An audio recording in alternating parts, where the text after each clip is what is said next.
Hello dear students, आज का अपना इस लेक्चर में अपन ने एक वॉल्यूम लिया हुआ है स्फेरिकल बैलून का। उसमें रेट ऑफ चेंजेस कांस्टेंट करके दिया हुआ है और उसमें इनिशियल रेडियस दिया हुआ है। तो अपन को t सेकंड्स के पास में उसका रेडियस फाइंड आउट करना है। क्या है सर? ये डिफरेंशियल इक्वेशन का क्वेश्चन है, जिस क्वेश्चन में अपन ने रेट ऑफ चेंजेस दिया हुआ है। The volume of spherical balloon being changes at a constant rate. कौन से रेट में चेंज हो रहा है? वॉल्यूम जो स्फेरिकल बैलून का वॉल्यूम चेंज हो रहा है बट कांस्टेंट रेट में। If initially it's radius is 3 units, initially कहता है उसका radius 3 units, and after 3 seconds के बाद में इट इज 6 यूनिट्स। 3 सेकंड्स के बाद में 6 यूनिट्स। ओके, इनिशियली 3 यूनिट्स है, means when time t is equals to 0 radius is 3 units. When time t is equal to 3 seconds, radius is 6 units. अपन को find out करना है, find the radius of balloon after t seconds के पास में अपन को radius find out करना है। फिर first of all अपन को वॉल्यूम का फॉर्मूला आइडिया रहना चाहिए। किसका? स्फेरिकल बैलून का वॉल्यूम का फॉर्मूला क्या है? 4/3 pi r cube, right. Spherical volume का फॉर्मूला है 4/3 पाई r क्यूब। इसको यूज करके अपन ने आंसर फाइंड आउट कर लेते हैं। आंसर फिर जो उन्होंने दिया हुआ है volume of spherical balloon, volume को अपन ने v करके ले लेंगे और कांस्टेंट को k करके ले लेंगे। साइमल्टेनियसली टाइम को t करके ले लेंगे। Let v t and k be the volume, time and constant respectively. क्या लिया है अपन ने? वॉल्यूम को v करके ले लिया, टाइम t उन्होंने दिया हुआ है उसको भी अपन ने t करके ही रखे है, और k जो है अपना कांस्टेंट करके लिए, क्योंकि कांस्टेंट रेशियो में एट ए कांस्टेंट रेट में चेंज हो रहा है वॉल्यूम, उसके लिए कांस्टेंट ले लिया अपन ने k। देयरफॉर गिवन क्या दिया हुआ है उन्होंने? Rate of change in volume, rate of change in volume कितना है? Rate of change in volume constant है, that is dv/dt is equal to constant. Rate of change जो है वॉल्यूम में वो कैसा है? कांस्टेंट है। वो कांस्टेंट को अपने क्या लिए? k करके लिए, that is dv/dt is equal to k। dv/dt v क्या है फिर? वी नो वॉल्यूम, किसका वॉल्यूम? ऑफ स्फेरिकल बैलून का वॉल्यूम कितना है बेटा? कितना है वॉल्यूम स्फेरिकल बैलून का? Is v equals 4/3 pi r cube. Volume अपन को पता है, volume v is equals 4/3 pi r cube. Therefore dv/dt is equals क्या हो जाएगा? वॉल्यूम में rate of changes dv/dt। Value में रेट ऑफ चेंज, क्यों? इधर भी वैल्यू में रेट ऑफ चेंज है dv/dt, इधर भी dv/dt कर दिया मैंने। dv/dt इज इक्वल्स कितना हो जाएगा? 4/3 पाई तो कांस्टेंट है, ये 4/3 पाई कांस्टेंट है, उसको ऐसे लिखा। r क्यूब रेडियस में rate of change with respect to time. First of all r cube का डेरिवेटिव 3r² और r का derivative with respect to time dr/dt लिख सकता हूं। चलो r को परफेक्टली अभी तक जो लिखा है वही लिख देता हूं। फिर ये 3 को 3 कैंसिल हो गए। फिर dv/dt इज इक्वल टू, ये भी dv/dt इज इक्वल टू, दोनों भी dv/dt है, तो इसे इक्वेशन नंबर 1 और इसे इक्वेशन नंबर 2 करके लेके फ्रॉम 1 एंड 2 क्या हो जाएगा? देयरफॉर फ्रॉम 1 एंड 2 क्या हो जाएगा? दोनों का लेफ्ट हैंड साइड कैसा है? सेम है। लेफ्ट हैंड साइड सेम रहा तो राइट हैंड साइड भी क्या होने वाला है? सेम होने वाला है। तो इधर क्या रह गया? 4 pi r² dr/dt is equals क्या है फिर? कांस्टेंट के। नेक्स्ट इधर रेडियस इधर है, ये dt को उधर लेके जाते, क्या हो जाएगा? Therefore 4 pi r² dr is equals to k multiplied by dt लिख सकते हैं। क्यों क्या किया सर अभी आपने? मैंने जस्ट इसमें वेरिएबल सेपरेबल में तरफ ले करने के लिए वेरिएबल्स को सेपरेट कर दिया, r को एक साइड रखा और t को दूसरे साइड में शिफ्ट कर दिया। नेक्स्ट क्या करना है, फिर इंटीग्रेटिंग करना है, देयरफॉर बाय इंटीग्रेटिंग क्या हो जाएगा इंटीग्रेटिंग करने से, हाँ एग्जैक्टली अपन को ये डिफरेंशिएशन साइन चले जाएगा, वी गेट क्या मिलेगा अपन को, इंटीग्रेट करने से क्या मिलेगा, integration of 4 pi r square d r is equal to k multiplied by integration of d t. Then r square का 4 तो वैसे जैसा वैसा लिख दिया, आर स्क्वायर का integration r cube by 3 is equal to k multiplied by integration of d t is t with constant, extra constant c integrator constant है, ये जो कांस्टेंट है ये कांस्टेंट उन्होंने दिए, सो कांस्टेंट जो वैल्यू में रेट ऑफ चेंज है वो कांस्टेंट को इक्वल है। Spherical balloon being inflated changes at a rate, constant rate, कौन सा रेट, कांस्टेंट रेट। कांस्टेंट को क्या लिया अपन ने, वैल्यू में रेट ऑफ चेंज कांस्टेंट, ये वाला कांस्टेंट अलग है और ये कांस्टेंट क्या है, इंटीग्रल कांस्टेंट है, ये इंटीग्रेशन किए इसलिए ये कांस्टेंट आ गया। ओके नेक्स्ट अपन को ये 4 पाई बाई 3 इधर ही रखना है तो इधर ही रख सकते हैं। अच्छा उन्होंने दिए सो कंडीशंस इसमें अप्लाई कर देते। इक्वेशन नंबर 3 करके लेता हूं, अभी इक्वेशन नंबर 3 में उन्होंने दिए सो कंडीशंस अप्लाई कर देता हूं। If initially it's radius is 3 units, initially means when time is t is equal to 0, radius कितना है 3 यूनिट्स करके है, ये अपने इक्वेशन में डाल देते। गिवन क्या दिया हुआ है, when initially t is equal to 0 seconds, seconds में दिया हुआ है t के seconds, r is equal to कितना है, r is radius is equal to 3 units. Okay जब time t is equal to 0 seconds है, radius is equal to 3 units दिया है, ये दोनों को भी अपन ने इक्वेशन में डाल देते हैं। देयरफॉर फ्रॉम 3, कौन सा इक्वेशन, इक्वेशन नंबर 3, 1 और 2 का काम हो गया, अभी 3 से अपन को काम चलाना है। क्या हो जाएगा इक्वेशन नंबर 3 में, 4 पाई आर के जगह पर कितना लिखना है 3 करके लिखना है और t के जगह पर 0 लिखना है। लिख देता हूं 4 pi are cube, R is 3 cube upon 3 is equals to k multiplied by time t is equal to 0 plus c. Therefore c is equal कितना हो जाएगा, 3 बोले तो एक 3 कैंसिल हो गया, कितना रहेगा और 2 रहेगा, 3 square is 9, 9 into 4 36, 36 multiplied by pi 36 pi, ये आ गया c का वैल्यू, c का वैल्यू कितना आ गया 36 पाई।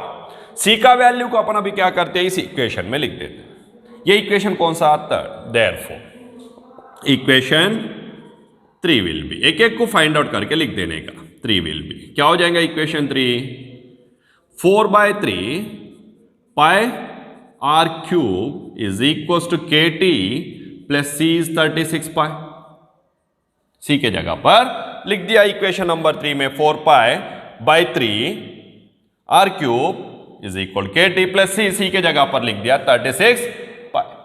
अभी रह गया अपन को k का वैल्यू फाइंड आउट करने के लिए, k का वैल्यू फाइंड आउट करने के लिए और एक कंडीशन दिया है उन्होंने, क्या करके, after 3 seconds it is 6 units and given, और क्या दिया हुआ है, after 3 seconds when t is equal to 3, r is equal कितना दिया हुआ है 6 यूनिट्स, है ना। When t is equal to 3 seconds, r is equal to उन्होंने कितना दिया है 6 यूनिट्स, वो लिख दिया सेकंड कंडीशन। उन्होंने फर्स्ट कंडीशन इनिशियली बोले, इनिशियली बोलने के कारण अपन ने t is equal to 0, initially time start होता है क्या, नहीं होता है, initially time is 0, after 3 seconds radius is 6 units. फिर ये दोनों को अप्लाई करेंगे कौन सा इक्वेशन में, ये इक्वेशन का काम एक एक होते आ गया, अभी इसका काम, फिर इसे इक्वेशन नंबर क्या करके ले लेंगे 4 करके ले लेते हैं अपन। देयरफॉर फ्रॉम 4 क्या हो जाएगा 4 by 3 pi are cube, R is 6 cube is equal to K multiplied by T is 3 plus 36 pi. अभी के का वैल्यू आ जाएगा अपन, उसके पहले 36 पाई को इधर ला लेता हूं, फिर 36 पाई इधर आ गए तो इधर ऑलरेडी क्या है 4 बाय 3, 6 क्यूब इज, हाँ बेटा 36 6 6 36 remains 3, 6 3 18, 18 प्लस 3 21, लिख दो फिर 216 मल्टीप्लाइड बाय पाई, ये 36 पाई इधर आ गए तो बताओ -36 पाई, है ना, इक्वल टू कितना रह गया 3 इंटू के 3k, ये 3k वैसे ही लिख दिया मैंने, 36 पाई राइट साइड में है तो उसे लेफ्ट साइड में लाके -36 पाई लिख दिया। 3 से कैंसिल हो रहा है, ये कैंसिल कर देता हूं। 3 1 जा, 3 7 जा, 3 2 जा, राइट। 72 4 जा करना है अपन को। अभी क्या करना है बेटा? 72 4 जा, 4 2 जा 8, 7 4 जा 28, लिख दो।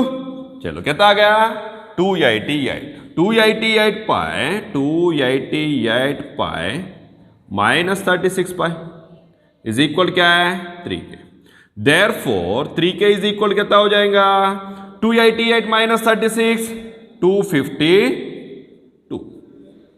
अभी 3 से कैंसिल कर देते, 3 से कैंसिल किया तो कितना हो जाएगा? That is k equal to 3 1 जा, 3 8 जा, 3 8 जा कितना? 24। रिमेन्स कितना रहेगा? 1 1 और 2 12, 12 बोले तो 3 4 जा 84 पाई। ये 84 पाई के का वैल्यू आ गया। के का वैल्यू को भी इक्वेशन 1 में 4 में डाल देते। देयरफॉर इक्वेशन कौन सा बेटा? 4 विल बी क्या हो जाएगा? इक्वेशन 4 के जगह पर 84 पाई डाल देता हूं। Then 4/3 pi are cube is equal to के जगह पर डाल दे रहा हूं या 84 pi multiplied by t plus 36 pi. ये हो गया अपना इक्वेशन नंबर 5। इस इक्वेशन नंबर 5 से अपन को रिजल्ट फाइंड आउट करना है। कौन सा रिजल्ट फाइंड आउट करना है? Radius after t seconds when t is equal to t है। टी में चेंजेस है क्या? नहीं है। टाइम इज टी, रेडियस अपन को फाइंड आउट करना है। व्हेन, ये मिटा दो, चलो ये मिटा दिया। क्या रहेगा फिर? When time is t r is equal to how much, ये फाइंड आउट करना है अपन। इसमें लिख देता हूं फिर देयरफॉर टाइम कितना है? टी है। आर कितना है? फाइंड आउट करना है। अभी टाइम टी बोले तो इसमें से मिलेगा ना अपन को सीधा। देन इसी इसमें से फाइंड आउट कर लेते। 4/3 pi are cube is equal क्या है? 84 पाई टी प्लस 36 पाई, राइट। या आर क्यूब इज इक्वल क्या हो जाएगा? इधर भी पाई है, इसमें भी पाई है, पाई है, तीनों में भी पाई है। पाई कैंसिल हो गया। पाई कैंसिल हो गए तो क्या रहेगा? R cube is equal to 84 plus 36, 84 t plus 36। Multiplication में इधर 4/3 है, उधर गए तो क्या हो जाएगा? 3/4। 4 से डिवाइड हो रहा है दोनों भी, तो 4 से डिवाइड कर रहा हूं। आर क्यूब इज इक्वल 4 1 जा 4 2 जा 4 1 जा 4 1 जा कितना रह गया? 21t प्लस 36 को भी डिवाइड कर रहा हूं। 36/4 इज 9 मल्टीप्लाइड बाय 3। चलो 3 से अभी मल्टीप्लाई कर देता हूं। आर क्यूब इज इक्वल कितना हो जाएगा? 21 3 जा 63t प्लस 9 3 जा 27। अभी क्या है? क्यूब है। क्यूब को क्या करना है? फिर हटा देना है। देयरफॉर आर इज इक्वल कितना हो जाएगा बेटा? 63t प्लस 27 पावर ऑफ 1/3 आ गया। सिंपली फाइंड आउट कर सकते हैं अपन ने, कुछ प्रॉब्लमेटिक का है ही नहीं इसमें। इजीली रिजल्ट्स आ जाएगा। रिजल्ट्स आने से पहले अपन को क्या इंफॉर्मेशन दिया हुआ है और क्या कौन सा फाइंड आउट करना है, ये अपन को परफेक्ट रहना चाहिए। अगर वही अपन को परफेक्ट नहीं है, क्या दिया हुआ है और क्या फाइंड आउट करना है, तो अपना रिजल्ट आने वाला नहीं है। देन इसमें क्या दिया हुआ है फिर से एक बार रिवीजन करके बता रहा हूं। वॉल्यूम दिया हुआ है स्फेरिकल बैलून का, वो इन्फ्लेट हो रहा है, चेंजेस हो रहा है। कौन से रेट में? कांस्टेंट रेट में चेंजेस हो रहा है। वॉल्यूम में rate of changes dv/dt is equal to constant करके उन्हें दिया हुआ है। Initially it's radius is 3 units, actually उसका radius initially means when time t is equal to 0। किसमें दिया हुआ है? टाइम सेकंड्स में। When time t is equal to 0 उन्होंने दिया हुआ है। When time t is equal to 0 r is equal to 3। After 3 seconds when time t is equal to 3 seconds radius is 6 units. ये दो कंडीशंस उन्होंने दिया हुआ है और ये थर्ड अपन को फाइंड आउट करने के लिए बताया। फिर उसी हिसाब से अपन को वॉल्यूम पहले पता रहना चाहिए। किसका वॉल्यूम? स्फेरिकल बैलून का। वॉल्यूम का फॉर्मूला क्या है? 4/3 पाई आर क्यूब। वैल्यूम में रेट ऑफ चेंजेस कांस्टेंट करके ले लिए। वैल्यूम कितना है? 4/3 pi are cube. Then volume में रेट ऑफ चेंजेस कितना हो जाएगा? 4/3 into pi into r cube का डेरिवेटिव 3r², आर का डेरिवेटिव dr/dt। फिर dv/dt लेफ्ट साइड में है, इसमें भी लेफ्ट साइड में है। दोनों का लेफ्ट साइड इक्वल है तो राइट साइड भी क्या होना चाहिए? इक्वल होना चाहिए। फ्रॉम 1 and 2 ये वैल्यू इज इक्वल टू के करके लिख दिया अपन। फिर अभी क्या करना पड़ेगा, वेरिएबल सेपरेट करना पड़ेगा। वेरिएबल सेपरेट करें तो क्या मिलेगा अपन को, रेट ऑफ चेंजेस मिलेगा। देन रेट ऑफ चेंजेस बोल रहा हूं, सॉरी, अपन को एक इक्वेशन मिलेगा। पहले इसमें आर भी है टी भी है, दोनों ही वेरिएबल्स है, तो टी को उधर लेके गए तो अपन ने वेरिएबल सेपरेट हो गया। सेपरेट करने के बाद में क्या करना है, इंटीग्रेट करना है। इंटीग्रेटिंग कर दिए। इंटीग्रेट करने के बाद में जो आया वो इक्वेशन से अपन को खेलना है। ये इक्वेशन में अपन को कॉन्स्टेंट्स दो मिल गए, एक सी और एक के। ये सी कहां से आ गया, इंटीग्रल कांस्टेंट है। के ऑलरेडी उन्होंने दिए सो कांस्टेंट। फिर ये दोनों को फाइंड आउट करने के लिए अपन को दो इंफॉर्मेशन चाहिए। दोनों रिजल्ट्स फाइंड आउट करने के लिए दो इंफॉर्मेशन चाहिए। उन्होंने भी दो इंफॉर्मेशन दिए हैं। इनिशियली 3 यूनिट्स करके दिया हुआ है, ये एक इंफॉर्मेशन। आफ्टर 3 सेकंड 6 यूनिट्स करके दिया हुआ है, ये सेकंड इंफॉर्मेशन। दोनों का रिजल्ट्स फाइंड आउट करना है। दोनों कॉन्स्टेंट्स फाइंड आउट करने के लिए दो इंफॉर्मेशन दिया हुआ है। तो फर्स्ट ऑफ ऑल इस इक्वेशन में first information when time initially time t is equal 0 radius is 3 units करके दिया हुआ है। टाइम t के जगह पर 0 लिख दिया, रेडियस के जगह पर 3 लिख दिया इस इक्वेशन में। तो c का वैल्यू आ गया, ये c का वैल्यू आ गया, कितना आ गया 36 पाई। c का वैल्यू को कहां लिख दिया अपन ने, ये इक्वेशन नंबर 3 में लिखे। तो विदाउट c का अपन को और इसमें और एक कांस्टेंट रह गया। एक कांस्टेंट कौन सा रह गया, k रह गया। फिर अभी k को फाइंड आउट करने के लिए सेकंड जो दिया हुआ है, सेकंड क्या दिया हुआ है, after 3 seconds it is 6 units. 3 seconds when time t is equal 3 seconds r is equal 6 units, ये दिया हुआ है सेकंड। ये सेकंड का यूटिलाइजेशन कर रहे हैं अपन। सेकंड का यूटिलाइजेशन किए तो अपन को क्या मिला, ये k का वैल्यू मिलेगा। ये वो k का वैल्यू मिल गया, कितना मिल गया, ये 84 पाई। कैलकुलेशंस कर दिए, कैलकुलेशंस करने के बाद में k इज इक्वल मिल गया 84 पाई। फिर ये k का वैल्यू को भी अपन ने क्या कर दिए, वही इक्वेशन में उससे पहले c ऑलरेडी पुटअप किए, सो इक्वेशन में k का वैल्यू डाल दिए। तो अभी ये k का वैल्यू डालने के बाद में जो इक्वेशन मिला है इसमें कॉन्स्टेंट्स है क्या, नहीं है, कॉन्स्टेंट्स नहीं है। कॉन्स्टेंट नहीं रहा तो अपन को परफेक्ट इक्वेशन मिल गया। ये इक्वेशन से अभी अपन को रिजल्ट फाइंड आउट करना है। अभी तक दोनों कॉन्स्टेंट्स ही फाइंड आउट किया अपन ने, अभी रिजल्ट फाइंड आउट करना है। रिजल्ट क्या है, find the radius of balloon after 2 seconds, sorry t seconds. Time t is equal to, उन्होंने टाइम t दिया हुआ है t सेकंड्स के पास में, रेडियस फाइंड आउट करने को बोल रहा है। When time is t r is equal how much, question mark, r is equal how much, ये फाइंड आउट करना है। फिर इसके लिए इसी इक्वेशन से फाइंड आउट कर सकते हैं। तो फाइंड आउट करने के लिए अपन ने उसी इक्वेशन को ले लिए, r को इंडिविजुअल कर दिया, बाकी सब एक कर दिए। उस हिसाब से अपन को क्या मिल गया, इक्वेशन मिल गया। ये क्या है फिर, when time is t seconds r is equals to 63t plus 27 power of 1/3 आ गया इक्वेशन। इस मेथड से अपन को फाइंड आउट करना है। फाइंड आउट करेंगे बेटा। Have a good day. ऐसे क्वेश्चन का आंसर नेक्स्ट लेक्चर में भी करते रहते हैं। Take care, bye dear.